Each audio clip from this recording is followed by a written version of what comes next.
Assalamualaikum Sobat MG, jumpa lagi dengan saya Maya Wagi bersama dengan Kak Ros. Halo semua sahabat Maya Wagi. Ya, Kak Ros ini merupakan Associate Counselor di Rumah Psikologi Surakarta. Dan di sini Kak Ros bakalan bagi-bagi tips HRD. Yang kali ini kita akan bahas apa nih Kak Ros? Tipe-tipe karyawan yang udah naik jabatan. Nah, kalau kamu pengen naik jabatan, makanya dengerin nih tentang tipe-tipe karyawan yang gampang buat naik jabatan. Silakan Kak Ros. Oke, terima kasih Mbak Maya dan sahabat dari Maya Wagi. Baik, pada kesempatan sore hari ini saya ingin berbagi tips ya tentang apa saja sih tipe-tipe karyawan yang mudah naik jabatan. Yang pertama itu adalah karyawan yang produktif. Nah, produktif. Produktif.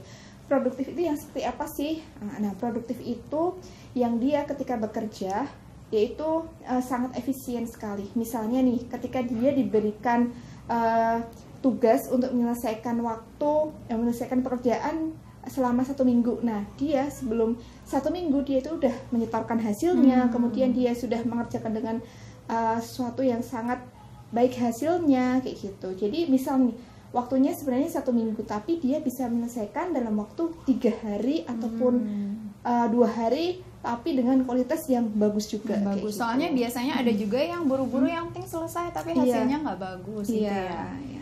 Nah, yang kedua, tipe karyawan yang dia sangat peduli ya. Peduli di sini adalah peduli dengan pekerjaannya. Artinya dia mengutamakan kualitas hasil kerjanya, dan dia juga tidak melupakan orang-orang ataupun lingkungan-lingkungan di sekitarnya. Misalnya nih, ketika dia misal diberikan job desk sebagai pimpro untuk suatu project. Nah, dia itu bisa mengemas pekerjaannya itu dengan baik tanpa menjatuhkan orang-orang kayak gitu.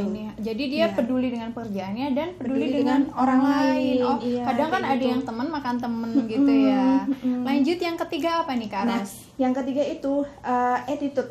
Nah, masalah attitude. Sebenarnya masalah attitude ini adalah sesuatu yang sekarang mungkin banyak degradasi moral dan lain sebagainya. Nah, beberapa perusahaan itu sangat melihat attitude. Jadi sikapnya seperti apa ketika dengan atasan, ketika misal dia posisinya di middle management, dia punya anak buah, dia juga bisa mengelola anak buahnya dengan baik, dia bisa komunikasi dengan atasan dengan baik, dan dia bisa berhubungan harmonis juga dengan rekan-rekan timnya. Nah, itu biasanya perusahaan ataupun manajemen ya, top manajemen itu biasanya memberikan perhatian lebih kepada orang-orang yang punya skill bagus, produktif, dan juga attitude bagus. Attitude-nya berarti penting banget ya. Penting banget. Dan dia itu harus kayak sopan santun ngomongnya, nggak kasar gitu juga ya. Dan dia bukan tipe orang yang mentang-mentang dia berkuasa di posisi ini, kemudian bos gitu ya, bos kecil padahal gitu.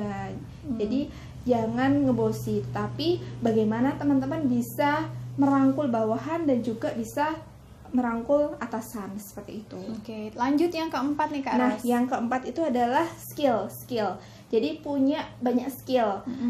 Jadi skill di sini bukan hanya misal nih teman-teman di posisi misalnya sebagai seorang HRD lah ya, HRD. Kemudian dia mau dipromosikan untuk menjadi kayak manajer HRD. Nah, teman-teman itu juga harus punya skill yang lebih. Nah, skill seorang HRD itu apa sih selain dia tentu saja dengan job desk-nya yang sudah jelas ya di job desk perusahaan, dia juga harus bisa komunikasi dengan baik, kemudian dia juga bisa sosialisasi dengan baik dan lain sebagainya kayak gitu. Jadi kayak misalnya skill-skill yang di luar job desk dia kayak gitu. Jadi jangan ragu, jangan bosan buat terus nambah ilmu, nambah skill gitu ya. Walaupun bisa ada training di dalam perusahaan, jangan ragu buat ke training keluar juga gitu ya. Benar-benar. Terus lanjut berikutnya apa nih? Nah, kemampuan bahasa. Nah, ini penting banget gimana itu? Jadi misalnya nih, untuk teman-teman yang bekerja di perusahaan kayak multinasional yang itu mungkin menerima tenaga ahli dari luar negeri, biasanya kan kadang ya event-event tertentu itu top manajemen itu biasanya harus nyewa penerjemah atau nyewa apa hanya untuk menerima tamu atau mungkin deal project dengan perusahaan lain kayak gitu. Nah, ini lebih bagus lagi ketika teman-teman nih apapun posisi teman-teman, ketika teman-teman punya skill bahasa yang bagus, kemampuan bahasa yang bagus, insya Allah itu akan lebih dilirik oleh perusahaan untuk kayaknya dia bisa nih untuk naik jabatan kayak gitu. Kayaknya dia bisa nih, dia bisa misalnya dia punya kemampuan lebih di bahasa Inggris, bahasa Prancis, bahasa Cina dan lain sebagainya. Karena sekarang ini adalah eranya global, Kak. Eranya global dan tidak menutup kemungkinan bahwa suatu perusahaan itu akan bekerja sama dengan banyak perusahaan dari luar negeri kayak gitu. Iya, penting banget nih kemampuan berbahasa ini ya. Terus ada lagi Kak Ros?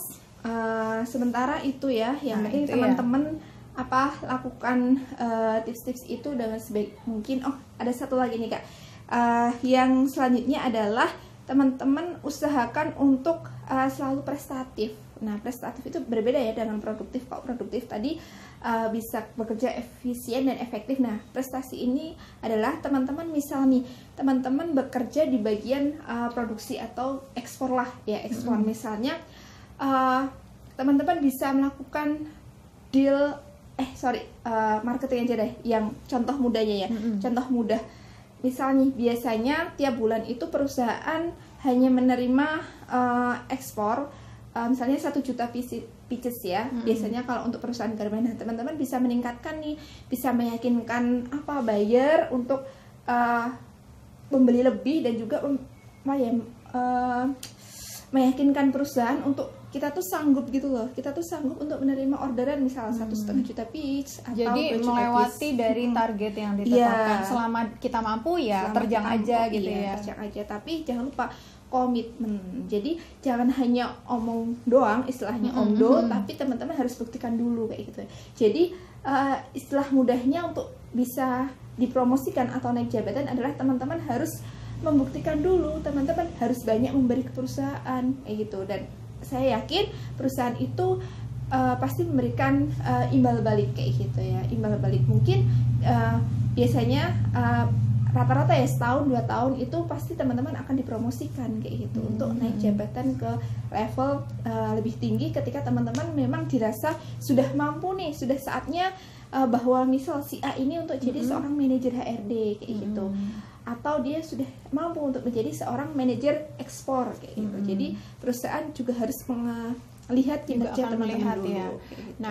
Nah ini penting banget ya tentang tipe-tipe karyawan yang gampang dilirik manajemen buat naik jabatan. Pastikan kalau kamu mau bersinar di karir melakukan tipe-tipe ini yang telah disebutkan tadi. Nah, gimana sih kalau misalnya kita udah melakukan tips-tips tadi, sudah bekerja keras, sudah kompeten, produktif, berprestasi dan sebagainya, tapi 3 tahun, 4 tahun, 5 tahun, sampai 10 tahun gitu-gitu aja, nggak naik jabatan sama sekali. Sementara anak-anak baru yang kita lihat mungkin tidak kompetensi, nggak kompeten gitu, terus cepet naik jabatannya. Nah, apakah harus resign atau harus bilang ke manajemen atau gimana? Itu nanti di video berikutnya. Nah, sekarang kita tutup dulu video sekarang. Terima kasih sahabat Mayawagi semua yang sudah dukung kita terus nih dengan cara klik like, share, dan tulis di kolom komentar. Kalian juga bisa kasih ide nanti Kak Ros mau bahas apa di video selanjutnya ya. Buat yang baru bergabung di channel ini, jangan lupa buat subscribe channel Mayawagi. Terima kasih semuanya. Assalamualaikum warahmatullahi wabarakatuh. Assalamualaikum warahmatullahi wabarakatuh.